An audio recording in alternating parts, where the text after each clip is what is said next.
Hello, Dragon Folk. How are we all doing today? Hopefully, everybody is doing fantastic. It's after the 4th, so hopefully, those of you who celebrate America enjoyed your time. And for me, I am going to be doing something that it's going to become a regular thing for our channel. More specifically for patrons to start, and then slowly but surely, I'm hoping to get other people involved in it as we go, maybe like a smaller version. But I'm going to let you guys know about that. Stay till the end of the video, and I will show you all what I mean by our little patron surprise that we have for everybody. So, today, as you can tell, I'm actually going to be doing something that I haven't done, and it's kind of funny on the wake of Double Masters 2022 that I'd be doing this, but we're gonna open a draft booster box of Innistrad Midnight Hunt. I've been wanting to open this set for a long while now, and I've been very upset that I haven't. So I think, as we go and I get my hands on older product, or well, I mean it's almost a year old, this product, but as I get my hands on older than this product, we'll work ourselves through that. But we're going to go ahead and do this here. So we are going to open this bad boy up, and we're just gonna do Innistrad Midnight Hunt stuff. I'll go ahead and leave another list of cards that we're looking for here. Pretty much anything that is, what do you call it? What's that card? What's that card's name? Meathook Massacre. Probably like one of the bigger cards in here. Toxrill. No, Toxrill is the other one. So, oh, we have our tokens in the back. Is this a Japanese? Are these Japanese packs? They are. They are. They are Japanese packs. We're getting pretty good with getting these Japanese packs all the time too. So, first off, first Champion of Perished, right? This is in addition to a lot of stuff. We're going to kind of slow roll a little bit of it, just because this is my first opening of the box. So check out these mountains, right? These Japanese packs have these special little like foil, like etchings on these mountains. I believe they're only the Japanese packs that do this. Very cool. I like that they do this, but that's just the foils. So we're gonna leave these over here actually. Tokens and land and everything can go over here. We've got these foils, and then we'll put all of our rares right here. And then, of course, we have all of our uncommons and commons in the back of this. So maybe what I'll do is I'll go ahead and pull maybe we'll pull a Yu-Gi-Oh! Or not a Yu-Gi-Oh! A Pokemon, right? Where I'll just take the first few cards and flip them to the back. What was that? 4? 1, 2, 3. 1, 2, 3. A foil, which isn't guaranteed in this. So at least 4 to the back. And we'll see what happens. So, Village Watch. A cool thing about this is a lot of like werewolf support, right? A lot of really crazy like human support actually as well. This also was the introduction of the day-night cycle in as a actual what do you call it, mechanic for the set itself. So pretty crazy stuff going on here. All right, Festival Crasher. So we'll go ahead and do that. So we'll see whether or not we actually get a lot of stuff out of this. And again, Ren and 7, I guess, is actually probably a pretty solid hit. A lot of the Planeswalkers would probably do really well. So what do we got? 4? Let's just do 1, 2, 3, 4. If this is, we should do 5 theoretically, but we don't need to. So that's going to kind of show us, I guess. Some of these cards are double-sided, so we do have a lot of stuff in regards to that, trying to figure out what, with these cards that transform with their Daybound, Nightbound stuff. But Moonrager Slash, pretty good red card. This is actually going to be the very first set that is going to be part of the new rotation when it comes out in uh, September, when Dominaria United comes out. All right, we got a forest. What's our rare? Grafted Identity. All right, all right, all right, all right. So maybe we will just quick pull these things just so we can get them out. I like the idea of having it in suspense, but I also feel like it would, it'd make things a little weirder. So go through there. Swamp Old Stick Fingers for our rare there. And then we've got all of our commons, uncommons. So same deal, right? There's a lot of werewolf support with these double-sided cards with these daybound, nightbound kind of stuff, right? But believe it or not, a lot of this set's actual spice and its real powerful cards are actually the they're actually the zombies. Zombie cards were very prevalent in this set, and as much as the daybound, nightbound cycle stuff was there, Brutal Cathar, this card, right? This card is probably one of the better werewolves to come out of the set. Brutal Cathar is essentially a Skyclave Apparition, which is really, really good. And then if it transforms to night, he becomes a Moonrage Brute with first strike. If you want to ward it, it pays 3 life, and then it's nightbound for 3/3. But if it switches back to day, you get to remove another creature. So you can essentially just continuously wipe people's boards with just that alone. Of course, we do also have the really cool alternate art for the cards too. So we have a lot of stuff as far as like the showcase arts and things like that. But yeah, so you guys are thinking to yourself, right? Why, Alex? Why did you buy Crimson, or why did you buy Midnight Hunt in a time where you could have Light Up the Night? Good stuff. In a time where you could have Double Masters 2022. And the answer is that I think this set is underrated. And I think that there's a lot of great cards in here. While a lot of them are very kind of inexpensive, I do think that there are a lot of great cards in the set. And I think that the set is going to go down in history as one of the better sets. We're in a time right now where a lot of stuff is, Slowgurk the Overslime, there we go. Bam.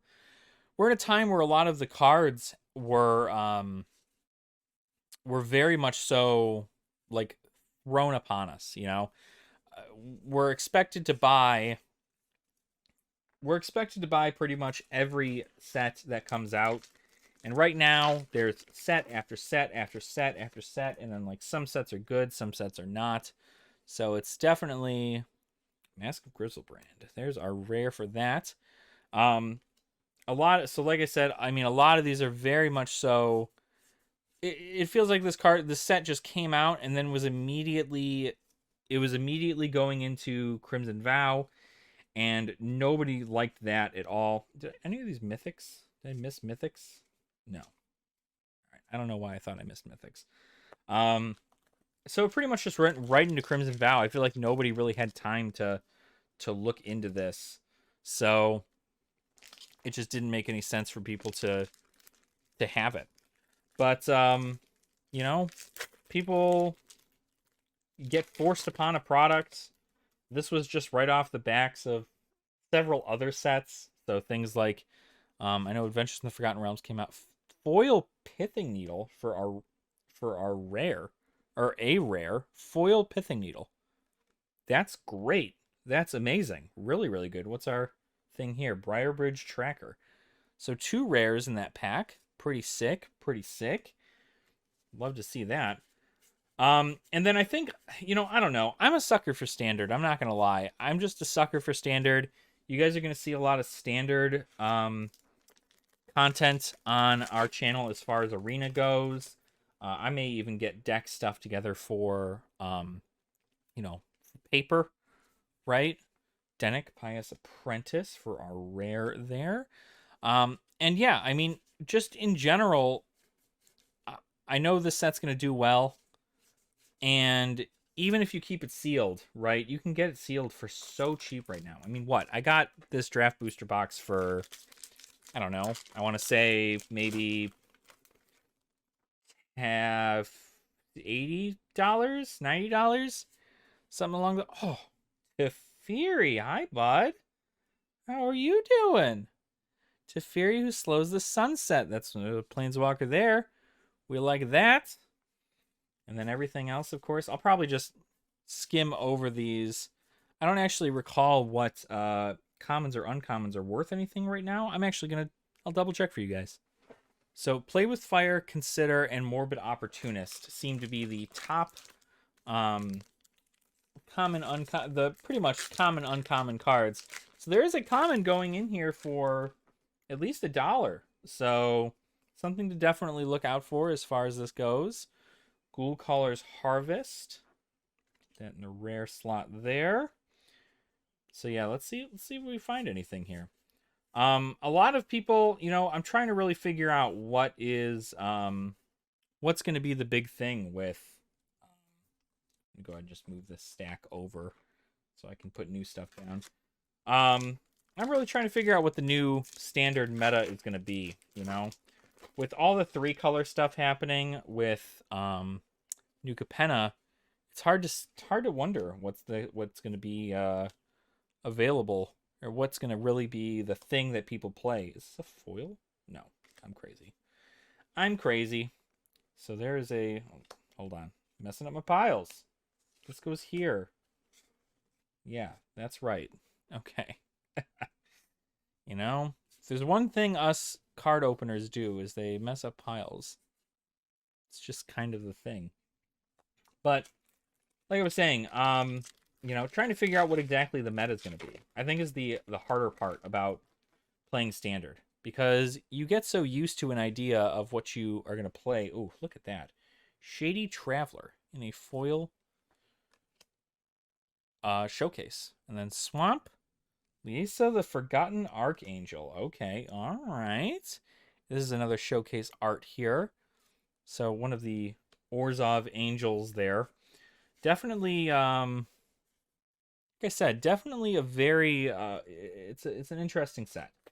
I think, like I said, and like I'm sure it shows over here, Meathook Massacre, probably, oh my gosh, hello? Can I open this? You're Japanese packs, right? Yeah. Meathook Massacre is probably one of the bigger ones. Teferi, in probably its borderless foil, will definitely go for a bit. This is an underrated card for black. So it can't block, but it's in black, so you have a bunch of sacrifice stuff too. So when this dies, you return it to the battlefield transformed under your control attached to target creature or planeswalker an opponent controls. And it gets this, right? Enchant creature, planeswalker, and opponent controls at the beginning of your upkeep. Enchanted permanent's controller sacrifices a non-land permanent and loses a life. Like, this is going to be very powerful. A very underrated card. I imagine it's going to go for a bit. Not anything crazy, though, but still, definitely a lot. I'm going to kind of just make this a quicker video for everybody, since I'm sure a lot of people are like, whoa, Midnight Hunt. Like I said, I want to do at least one opening, right? One of each box, considering they're so incredibly cheap to get. Feel a Ruin in foil. They're so incredibly cheap to get. Oh, yeah! Oh, look at that. Shipwreck Marsh in... I think this is borderless. They call this extended art or borderless. I think this is extended art. Extended art. So good. The card feels good, It feels good. But... yeah, I think I'm pretty much going to be spending most of my time trying to figure out what I want to make in the meta. Dimir Control still seems pretty heavy with everything there. Sarah the Viper's Fang, this is another card. Sarah the Viper's Fang is going to be huge in Selesnya humans, or even Naya humans. Like, super huge. So, this card definitely going to do very well for itself, and I think it will. Everything kind of works out in the way that it should, but Everything finds its place eventually in the meta. It just will. Oh, another Shipwreck Marsh, but foil and regular art. Dude, the dual lands in here are probably one of the better ones. I would say any dual land, if I haven't already put them up here, I haven't really decided before I made this video what I was going to make. But dual lands are probably the better thing in here. Or the, whatever they call these things, slow lands? Yeah, slow lands, because you have to have 2 or more basic lands. Yeah, 2 or more other lands. So slow lands is what they're called. Mountain Gisa. See, another fantastic exile card. This is essentially going to be the tear grid for the new meta. If a creature an opponent controls would die, exile it instead. And then you can put all creature cards exiled with Giza into the battlefield under your control. They gain Decayed. Absolutely insane card. And, you know, it's, like I said, the best part about a standard is that its meta changes pretty frequently. Whereas, like, the meta doesn't change a whole ton when new stuff comes out in Rockfell Vale. Sick Slowland. The meta doesn't change as much for other formats. Although Pioneer does get a lot of good stuff when new cards come out. So I want to get more into Pioneer or even Explorer as that happens, because it's just a good, I don't know, it's a good addition. It's a good, what do you call it, replacement for Curse of Leeches? A good replacement for Modern, for the people who can't afford Modern, you know what I mean? Because that's a lot. I mean, there's a lot of people who can't afford Modern, and I don't blame them. It's definitely very, very crazy. Another Seraph. Okay, cool. I like to see that. 2 Seraph. I'm also planning on completing a playset of each card in its base art, just because they're going to be the cheapest, and it will allow me to have more to work with when it comes to creating decks. I wanted to make a deck around this. Triska deck file. No maximum hand size at the beginning of your upkeep. If you have exactly 13 cards in your hand, you win the game. Something about this seems really, really good. I don't know how I'd pull it off yet. I wonder if we'll see it in the meta. See if anything crazy happens with it.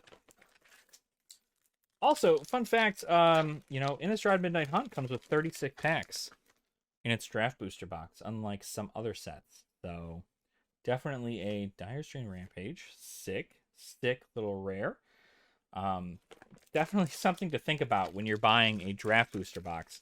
I, of course, did buy 2, but one of them is staying sealed, and the other one is not staying sealed. Obviously, the one we're opening right now is not staying sealed. Ooh, foiled Dawnheart Wardens. Look at the foiling on that, though. That's cool. I like that. Foil there. Mountain. And an Enduring Angel for a Mythic here. So not a lot of Mythics out of this one. But Enduring Angel, pretty much one of the crazier ones. I want to see more of this played in Angels for this meta. If there even is Angels. Like, I feel like this could very well work out in a lot of decks. You just got to kind of make it happen. Play with Fire. This is one of the more expensive uncommons. So any Play with Fires that I got are definitely going to be worth something. I'm going to be moving these all over, though, because these are very much so in the way when they get to a big amount. Let me get these out of here. Whoa, box. How about you chill, homie? You don't need to get all crazy. Okay. Boom. So I'm hoping to get at least a couple more mythics out of this. Obviously, like I said, you know, Meathook Massacre, probably the bigger hit. But, you know, we'll pull it when we pull it. And hopefully it's soon. Sooner rather than later, I like to say. So, without a shadow of a doubt, I have no doubt that we will pull a Meathook Massacre. But you guys know how this works here, right? You guys are just here to enjoy. What did I say? What did what did I say? What did I say? Meathook Massacre. Oh, this card pretty much paid for half my box. Although I'm keeping it, because why the hell would you not? A sick, sick hit. Meathook Massacre. Let's go, everybody. All right. This is what we're talking about here. This is what we're talking about. You love to see it. I love to see it. Man. You talk about it into existence. Let's get another one. Why not, right? Let's get another one. I can go for another, maybe a foil one. That'd be sick. Unnatural Growth. One of the more underrated green cards. Only 5. Mono green, you have to play this deck, or have to play this enchantment. Mono green has to play this. Honestly, even freaking Selesnya Stomp, or whatever that deck is, right? The one that's gonna be after Naya Runes because runes go away. This card's so underrated. I mean, I don't know whether or not people play it or not, but very good. Very, very good card. Definitely worth the and they're cheap too. It's a cheap card to get. So Suspicious Stowaway, another underrated card. Infernal Grasp, another very popular uncommon. I mean, you pay 2 to kill a creature, you lose 2 life. This is going to be a lot of the removal that you're going to see in black come the next meta. I mean, you see it now, right? But like more specifically for the next meta. I realize that in the next rotation, we're not going to see a lot of... oh, Jugar. Okay, Ghoulcaller of Nephalia, another sick zombie card. I realize we're not going to get a lot of board wipes. I mean, Farewell. Farewell. Divine Justice, I think, is what the other one is. Oh, Deserted Beach. Okay, cool. We'd like to see that. Nice little slow land. Yeah, I can't remember what it was. I think it's man, it's gonna bug me now. It's some white card, I think. Can't remember. Florian. But not a lot. Yeah, not a lot of board wipes anymore. With Blood in the Snow being gone and Doomscar being gone, I'm sure there's a few that I'm just not looking at properly, and I'm sure there's going to be some that come out in Dominaria United. But definitely a not so fantastic amount, which means that I think go wide strategies are going to be pretty big. Although Farewell is a really powerful board wipe, so who knows? Like, a Farewell is a big like turnaround card for this. Primal Adversary for another mythic, fantastic wolf creature, great for Gruul wolves. Very, very fun, very fun. All right, 4 mythics. Look at that, 4 mythics. Let's hit 5. Let's hit 5 mythics. Huh? What do we think here, right? 5 mythics. What are the odds, right? What are the odds that we pull 5 mythics? The odds are pretty bad, but we're pulling a lot of these slow lands. I think we've gotten almost one of each, I want to say. Whoops, that is in the wrong pile. That goes right here. All right, down to the last 2 packs, and actually, fun fact, we're actually down to the last 1 pack. Because we end with a Siphon Insight in the close there. Because what we're going to do, for those of you who made it to the end of the video, this pack I'm actually going to be putting into this box.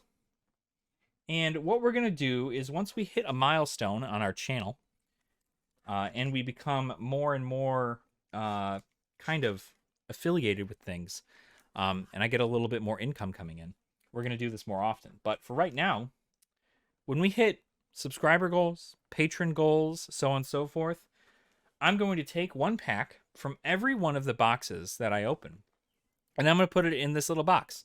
And then I'm going to send this box out to one lucky winner as we go. So that is going to be my thing to you guys, because I like to give back to the community, and you guys are really showing a lot of support to me, and I really, really do appreciate that. So I wanted to give back to you guys and let you know that I love your faces and that you really do mean a lot to me. Big hits for this, right? Teferi, Enduring Angel, Meathook Massacre, and Primal Adversary. Of course, Meathook Massacre being the most expensive card in the set currently. We got it, and we're going to get another one when we pull more stuff. But for right now, thank you all so much for watching. I'm glad you guys enjoyed the video. I know one draft box opening shouldn't take this long, but as we get further and further into the set and we know what kind of cards we're looking at, you know, we're the polls will be much faster. But I liked going over this. I liked putting this stuff out. I'm going to kind of price everything out later on outside of the video, but I'm very happy with what I've gotten so far with Midnight Hunt, and I hope to continue doing it. We're looking to probably do one box of each set, just to kind of do that. But of course, I buy them in twos to keep one sealed and the other one opened, so I can have more singles on the market, so I can at least sell them to people through our TCGPlayer Store, which is in the description down below, as well as our Patreon. Again, this is going to go to a patron whenever we get it kind of more filled up or we hit a certain goal. I'm going to say our goal is probably right now maybe like 500 subscribers. Actually, no. For our 1,000 subscriber goal, I'll hit that. Or I'll give that out. So 1,000 subscribers, we'll go ahead and give out that. Hopefully we'll have some patrons by then. If we don't, I'll go ahead and give it out to subscribers. But one way or the other, 1,000 subscribers on this YouTube channel, we'll go ahead and get that box if you're a patron. And then if we, for some reason, don't have any patrons, then I will do a large raffle for a random subscriber. So, again, thank you all so much for being here. I do really appreciate your support. Again, like the video, subscribe to the channel if you have not already. I like to make all this content for you guys so that way you guys have some fun entertainment to watch, and we can kind of go through a set together. You know, kind of learning about the different things that are attached with the set, looking at the different arts and the different mechanics, kind of talking about what came with the set. And, you know, hopefully you guys learned something, and let me know in the comments whether or not you guys enjoy Midnight Hunt or if you feel like it was just kind of an okay set. But regardless, I love to hear from you all. Thank you again. Please, please, please make sure to make it a great day or not. The choice is all up to you. And I will see you all in the next video. All right, everybody. Nerd out.